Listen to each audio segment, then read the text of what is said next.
Oh, nice. Oh, you're live. Wow, that was really quick. What's up, comic book fans? This is Pete from Comic Books Transformed, and that is my good friend over there, Brian, who's wearing a Loathe sweatshirt. Yes, and that is not my feelings at the moment. This is actually a band, so Yes, today is definitely not a day to feel loathing because I think we're eating well right now, aren't we? yeah, this might be the most excited I've been to talk about something in a while. Yes, yes. No. I was pretty excited to talk about Dune too, actually. So, Oh, okay, that's cool. Yeah, I mean, right now we have Invincible back on Amazon Prime, and then we also have X-Men 97, which Brian and I are going to record after this video. We're going to record our review. But boy, like, talk about not being let down by adaptations. yeah, this episode's fantastic, and if I could throw any criticism at them for this, is that these mid-season breaks are rough. Yeah.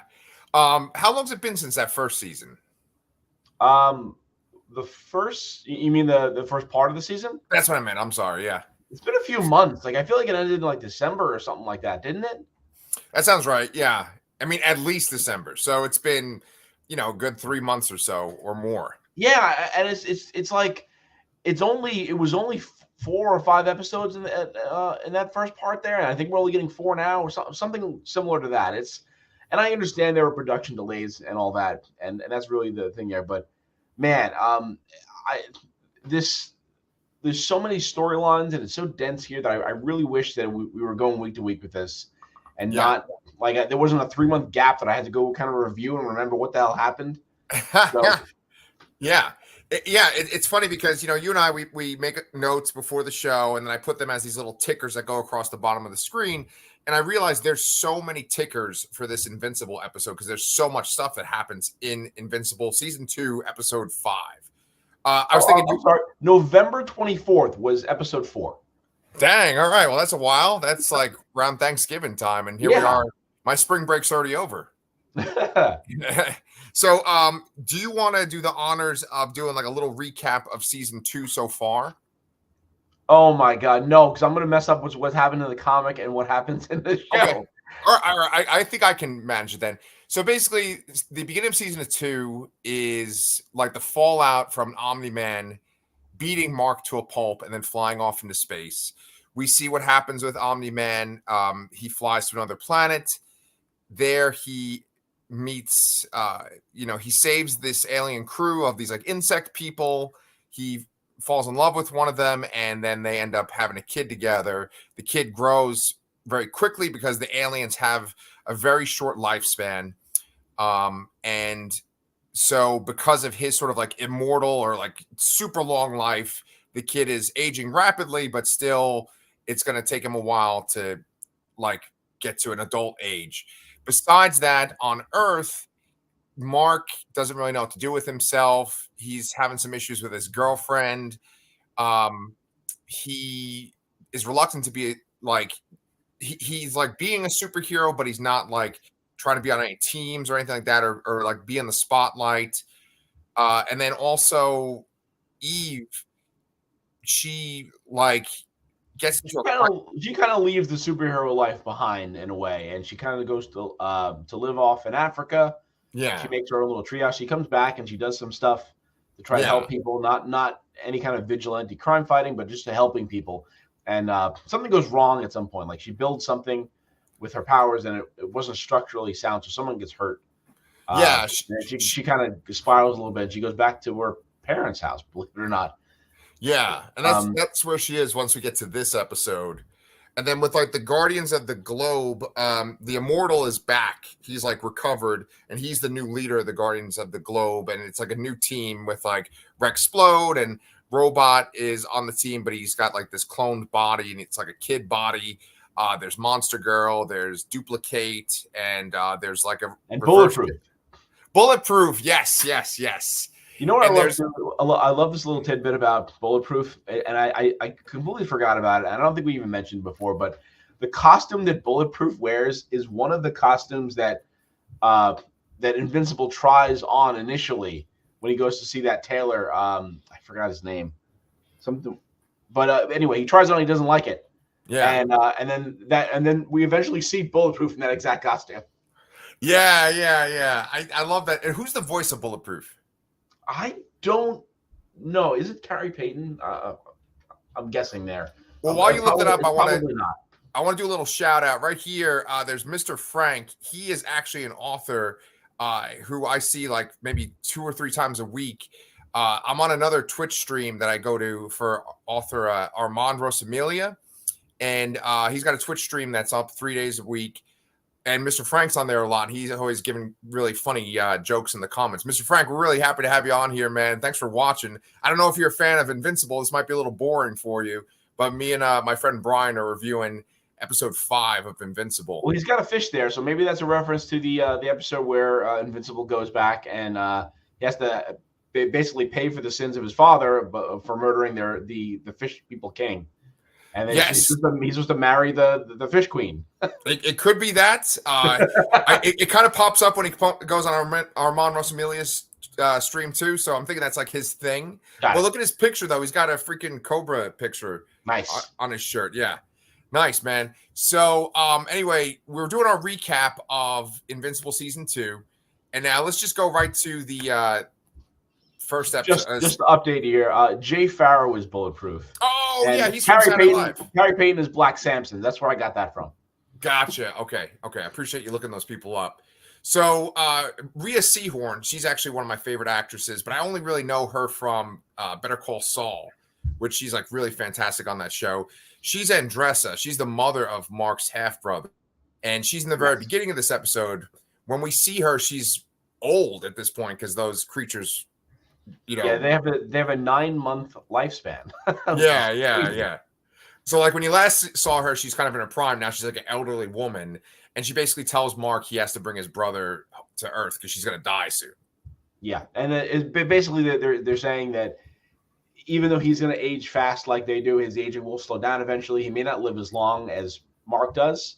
Yeah. But, in a short period of time, everyone he's ever known on this planet will be dead. So that's how she convinces Mark to take him back. Yeah, exactly. So he does it. He brings his brother to Earth. I don't think they give him a name yet either, right? Man, they might have given them in the comic, and I don't know if they've said it in the show or not. So yeah, he eventually gets a name in the comic. And then Mr. Franks is happy to be able to catch the stream. Dude, happy to have you, man. So he goes back to Earth. And then once he's there, he runs into his girlfriend. And a lot of shit has happened to her as well. Like she mentioned that her grandfather died. I don't think that happened in the comic, right? No, I don't think so. Yeah.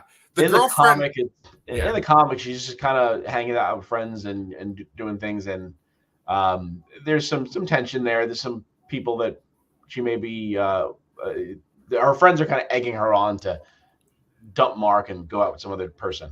Right. And she's just not as big a character in the comic as she is in the show. I don't think so. No, she barely even had any lines in the comic for like a really long time. Like the show really, gave her a much bigger part. Yeah. The show makes it to where it's like, oh, Mark and her might actually like stay together and something might happen with them. Whereas in the comic, it's like, oh, she's just kind of holding the place for Adam Eve. Yeah, they definitely heavily imply that there. And I mean, spoiler alert, yeah, sort of. Right. So, and I'm going to need your help, man, like kind of comparing stuff to the comic because it's been a long time since I saw read those first issues. But they have this other thread going on where Donald confronts Cecil about the fact that he's a fucking robot, right? Yeah, no, I was really intrigued in the first half of the season because it seems like they were building towards this big mystery for it. And the comic gets very nonchalantly presented. It's like, it's not a mystery. It's known. Donald knows what he is. Yeah. I don't think he knows exactly why. I'm not really sure. It definitely didn't happen in the same way.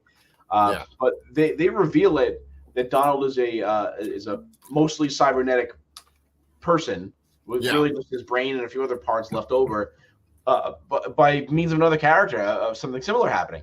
So in the first season, Mark and what's the friend's name? Man, William. Mark and William go to college, and Mark kind of finds out about this guy who's abducting students and turning them into like these like undead cyborgy mind controlled things, and that really happens pretty recently, and where this most of this other stuff in the comic is happening. Yeah. I mean, the show is happening right now, so like that just happened sort of in around the issue, the things that happened in this episode. But in the show, it happened back in season 1, which is crazy. So they're really shuffling a lot of things around. Yeah, it's weird because like there's so many issues of the comic. I'm not even sure how many there are. I think there's like maybe like 80 something issues of the comic, and some of these storylines they like stretch out for like tens of issues, and you get like little references to things. But in the show, it's much more like compressed and focused, and they kind of like deal with things quickly. Whereas in the comic, it's like stretched. Yeah, out no. So so what were there 10 episodes in season 1, or is it I think 8? yeah. So let's say we've seen 15 episodes so far, and that's about 42 issues worth of content for the most part, with some Holy things shit. shuffled around a little bit. Yeah, that's pretty insane, isn't it? Yeah, well, I mean, what? Because like it's once a month, so like 42 issues. Jesus Christ, it's like almost 4 years of a comic, right? Yeah, like they could. bad at math. Yeah, and this is 2 seasons, like a season and a half, really. You know. And Yeah. That's. I imagine they're really going to wrap this up with the initial compendium ends, which is the first 48 issues. Right, So right. that's 48 issues in 2 seasons is crazy. Yeah, but it's so fucking good. It's so funny too. Because like there's this battle. I don't even remember what the hell the creature's name is in the beginning, but he's kind of like Thanos. He's beating the shit out of the Guardians of the Globe. And at one point, Shapesmith turns back into a Martian, and like Black Samson sees him change. And then later on, Shapesmith reveals to everyone that he's a Martian, and Black Samson's like, wait, everybody else knew this? I just thought that was funny. Yeah, but and that didn't happen that way in the comic. Everyone was legitimately shocked. So that was a nice little like joke addition to the show. Yeah. And the guy that's Shapesmith is like the guy that's from like Parks and Rec, and he's Sonic the Hedgehog. Yes. Yeah. He's pretty funny. He is. Yeah, he's good. He's good. He was Leonardo in one of the more recent Turtle reboots too. Oh, nice. The one that had like Ice Cube and stuff that just came out? No. The one before that. So Rise of the Team and Oh, yeah. Okay, I got it. That cartoon. Yeah, my kid likes that one a lot. Yeah. So we have the Sequids, which are like these sort of like, Starro kind of parasitic creatures that take people over. They're not able to take over the Martians, but they are able to take over humans. And they're on a big, massive ship coming to Earth by this episode. And basically the team, the Guardians of the Globe, pick the people that like have skin that can't get penetrated. And they're going to go fight these Sequids and stop this invasion. Now, is that pretty similar to the comic? Yeah, it's pretty much exactly the way it is. The who goes on that mission and who stays behind is exactly from the comic. Nice. Yeah, and when Invincible sees Eve, he's all excited to see her, and you haven't seen the two of them together in a while, and it's just like they're kind of fated to be together, those two. Yeah, so the comic's a little different here. They at this point, Eve is still in Africa. She's not at her parents. I don't know if that's even going to happen or not. But yeah, they do share a kiss in the comic by this point, so it's a little awkward at this moment in the comic, and that hasn't happened yet in the show. Yeah, I think it's going to be kind of weird when they get together, because I think that if you haven't read the comic and you're just watching this show, you're going to feel like maybe he should be with Amber instead of her. Yeah, the comic heavily implicates that they eventually will get together, and there's some unresolved feelings there on both sides. There, they have Eve kind of looking at Mark longingly in many a panel, going back many issues. Yeah, and besides that, Eve, like for those that you don't know, she had this thing going on with Rexplode, and that's Jason Mazzuccas, who I think he's fucking awesome in this show too. He's great. Yeah, this is like a standout episode for him, because most of the team goes to Mars. He hangs back with Duplicate, and then what's the little shrinking one called? Shrinking Ray? Shrinking Ray. Yeah. And so he's the one that sends Eve with the rest of the team on the mission. He kind of comes into her house. He sneaks into her house and, says that she should go join the team. They need her help. And it's this real like heart-to-heart kind of conversation. That's not in the comic, right? No, because Invincible is the one that brings her along for the mission. There you go. Yeah. And like the heart-to-heart, it's like so earnest. And, you know, Jason Mazzuccas, he kind of has that voice where like everything sounds like he's being sarcastic. But when he's talking to her, like his voice tone, you know, he changes the tone of his voice. And, yeah, you take his conversation a lot more seriously. Right. And so it's like, okay, he's probably going to fucking die then. Yeah, maybe. maybe, yeah. So speaking of which, we get another threat. We get the Lizard League. And which very much feels like a, you know, Serpent Society, Cobra Commander, Cobra sort of thing, you know, analog. Yeah. The guy that's in charge of them sounds just like Cobra Commander. Yeah, and I feel like the one he kills was sort of like Serpentor. Right. Because he had like that snake helmet sort of thing. Right. And he shot him in the back of the head. Yeah. Have you ever read any comics that have the Serpent Society in them? Probably. Yeah. But I feel like if I've ever seen them in a Marvel comic, they're just there for like an initial fight. They're never like the main bad guys. Yes. Yeah. You know, they're kind of like the Wrecking Crew where like they might have a scene where superheroes bust them, but it's just like kind of like establishing the team. Yeah. It's like, oh, they're strong, but they're not really that much of a threat. Right. And so like, I know that they were actually going to be, I mean, this is a little side tangent. We're talking about Marvel now, but like, I think they were supposed to be in Captain America, what's the new one called with like Falcon? It's called like New World Order or something, or no, they changed it. Yeah. They did rename it recently. I don't know what the new name is. Yeah. It's Brave New World, I think. Yeah, that might be it. Yeah. Oh, dude, we're getting more viewers here. Look, we got somebody else here saying this is, oh man, I'm going to fuck up your name. I'm sorry. Oira Mui, they couldn't account for the mid-season break. If they knew about the mid-season break, they would have recapped the Serpent Society. They didn't establish the Serpent's new threat. Okay. Yeah. That's kind of what Brian was saying before. I don't remember. I mean, they were just threatening with nukes, weren't they? They established that. Oh, okay. Yeah. I don't know. I feel like in the first part of the season, they were really going heavy with like, who's the guy with the really big brain? Angstrom Levy. Yeah. Fun fact: by this point in the comic, Angstrom Levy is resolved. Like that's really already done. Oh, no, they showed that. Okay, there's another comment there. They had to change the leadership. Yeah, but they showed they showed that somewhere. Maybe I'm remembering. I did watch a recap of the first 4 episodes, so maybe that's where I'm remembering that. But they did show that. Yeah. That's why the Serpent Society is more powerful. Yeah. The what the guy's name? Lizard Commander kills the other guy. Yeah. They definitely show that at some point. Yeah. Yeah. And when they come on, man, they are like pretty fucking deadly. They kill some guards, they just take them out right away, and then they just mess up Duplicate and Rexplode and Shrinking Ray. Yeah. Yeah, the comic here is pretty gruesome with it, but they actually upped the ante a bit, I think, in the show. They really do. It's pretty close to what they do with Duplicate. They really just keep ripping up all the duplicates and destroy them, basically, and it's pretty gruesome. The real crazy addition there is with what happens with Shrinking Ray. It's a he in the comic, and he just really gets kind of eaten.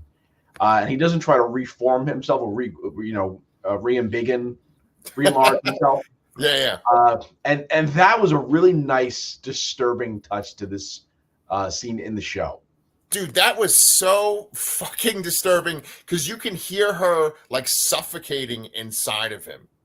Yeah, like you hear her kind of. You kind of see the guy's like shoulder popping out as she's trying to grow, and we're talking about the break here again in this comment. We did mention that at the beginning of our stream here that these breaks are rough, and that it would have been great. These stories are so dense, and there's so much going on, so many plot lines, more than just an A and B plot line here, and it really would have benefited if they could have kept it together. But I know there were production delays, and they didn't do this completely on purpose. Yeah. The show, it's so well done, and they have so many freaking voice actors too. that it makes sense that it takes them a long time to make this. Yeah. You know, because there's so many characters to begin with, and then they have so many different big stars as all the voices. Yeah. You know. So, okay. So clip shows. Okay. Yeah. There's a lot of people that feel differently about clip shows. Yes, they can be helpful. They can catch you up. But for the people that are binging it and catching up, when you see those clip shows show up sometimes, like, you get real annoyed just rewatching things you already saw. I remember there's some anime I watch called Solo Leveling. And I remember there was some big article about like Mr. Beast was watching it and the new episode came up and it was a clip show and everyone was collectively pissed and like downvoted the episode because it was a clip show when they're expecting something new. So they're kind of like a double-edged sword. Like if I was sitting here watching the show expecting to get new content and I got a clip show instead, I might be a little angry at the same time. Yeah. Dude, remember back in the day before there were streaming shows or anything like that, and like just a regular show like Seinfeld or something would have just a clip episode? Yeah. Yep. Yeah. And then remember going back to when we were kids, remember they had like Transformers Generation 2, but all it was the original show, but just like with a special 3D background. 3D, yeah. Yeah. And that kid like sitting on Optimus's shoulder. Yes. Yeah. So dude, we appreciate your comments, man. And then so let's keep going with our breakdown of the show. So Rexplode is fighting with I'm calling them the Serpent Society, whatever the fuck they're called, the Lizard League. And he kind of gets his second win. He takes out the one that has the claws. He takes one of his discs and puts it in the big guy's mouth and like blows up his head. But then the new leader of the Lizard League holds a gun to the back of his head. And it's like, is he going to die? You know? I do know what happens in the comics. I can spoil that for you if you like, but maybe they'll change it. Who knows? Yeah. But they leave it on a cliffhanger there, and at the same time, we're simultaneously seeing what's going on with the Sequids in outer space as well, and we're kind of left with the cliffhanger there as well. Yeah. So it's a pretty juicy episode. It was like 52 minutes. There's the guy that Shapesmith is impersonating, that astronaut. He's still back on Mars, and he's like controlled by the Sequids. He's like their mouthpiece, and he's just attacking all the heroes in waves of Sequids. Robot's able to do this thing with his armor where he can like knock out a whole bunch of them, but there's just so many of them that they just keep attacking. Eve is able to hold up a shield to protect herself from the rest of them, but then she just gets overwhelmed, and without her powers, like her armor is off too, so she's vulnerable. So I think that like Robot's out of his armor, shield. Adam Eve doesn't have her armor, so at least the two of them could get infected too. Yes, but I think the rest of them, their skin makes them they're fairly invulnerable, so they're otherwise safe. But you got to remember that as long as the Sequids need a human host, they need a host in order to be able to use their kind of singular mind. And if they don't have that, they lose that and they become the state they were with the Martians, the kind of that subservient state. So that's a big key point there.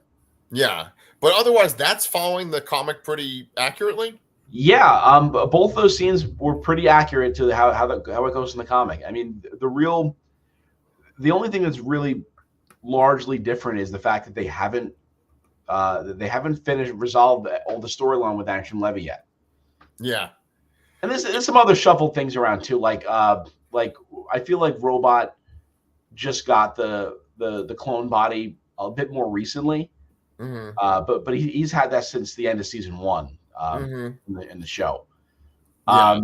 The other things going on here too, I feel like there wasn't too much with Invincible's mom in this episode, but I still do just like how they kind of added a little depth to the character. I think here they're making her a little more independent and strong.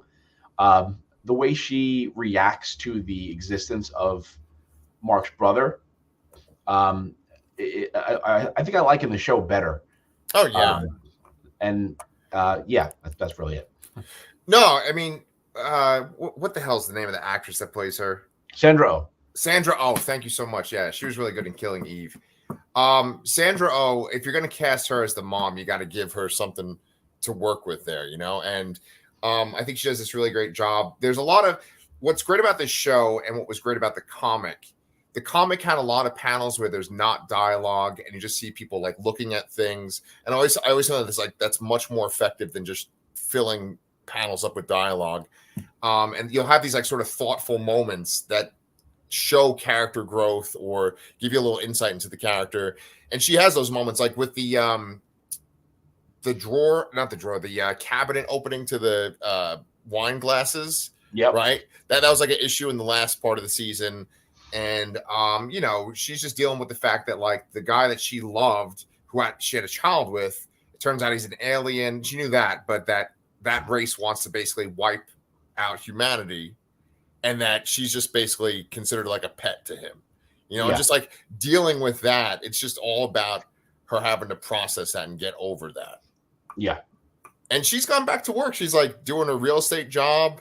And then Mark comes with this curveball, basically showing her that like, Nolan's out there and he's having kids with someone else at this point. Yeah. So, there's more stuff with that too. And I guess we don't have to really spoil too much of that, but in the comic more happens with her and with Nolan too. But Nolan, as far as we know at this point, is a prisoner of the Viltrumites. Yes.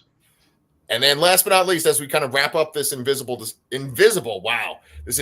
discussion, we also learned that the guy Thaddeus, who's in charge of like the Intergalactic Council or whatever the hell it's called, he's a Viltrumite. Yes, and I'm surprised I didn't see that coming, honestly. I don't know why. I remember being so confused because he, towards the end of the last episode we saw in episode 4, maybe it was 3, he takes Alan the alien off of life support after he's recovering from the battle with the Viltrumites. And it was like, is this a villainous turn here? Like, what's going on? What are they changing? But it turns out it is sort of lined up with the show. It's just Alan has kind of healed and he's become a lot stronger. So he kind of took all this punishment and it kind of has made him more resilient, and he looks a lot bigger now as well.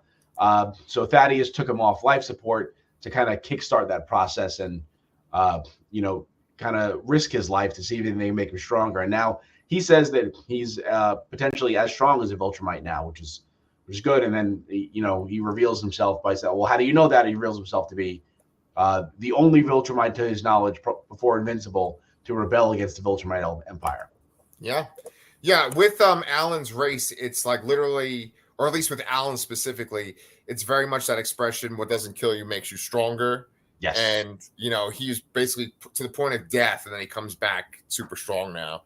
But then it's funny, right? Because you have essentially Seth Rogen talking to Peter Cullen. Yeah. Right?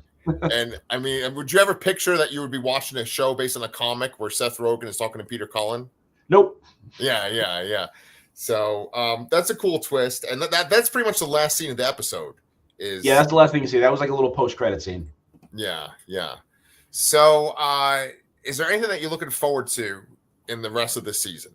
Yeah, but it's really just spoiler territory from the comics. So, but one thing I'm looking forward to is if they alter anything with Action Levy. I mean, they seem to have made him out to be a bigger part of this of the show than the comic itself. So I'm curious if they change anything or enhance anything further from there. Yeah. And who's he voiced by?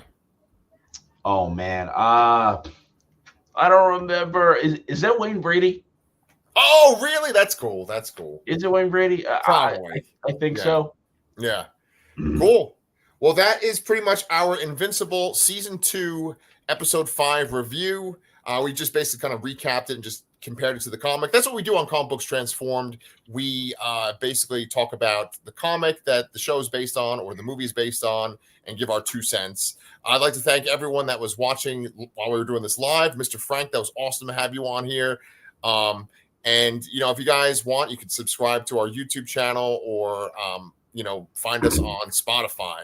But right now, Brian and I are going to pop out of this stream, and then we're going to record a review of the first episode of X-Men 97. So make sure you guys check that out too.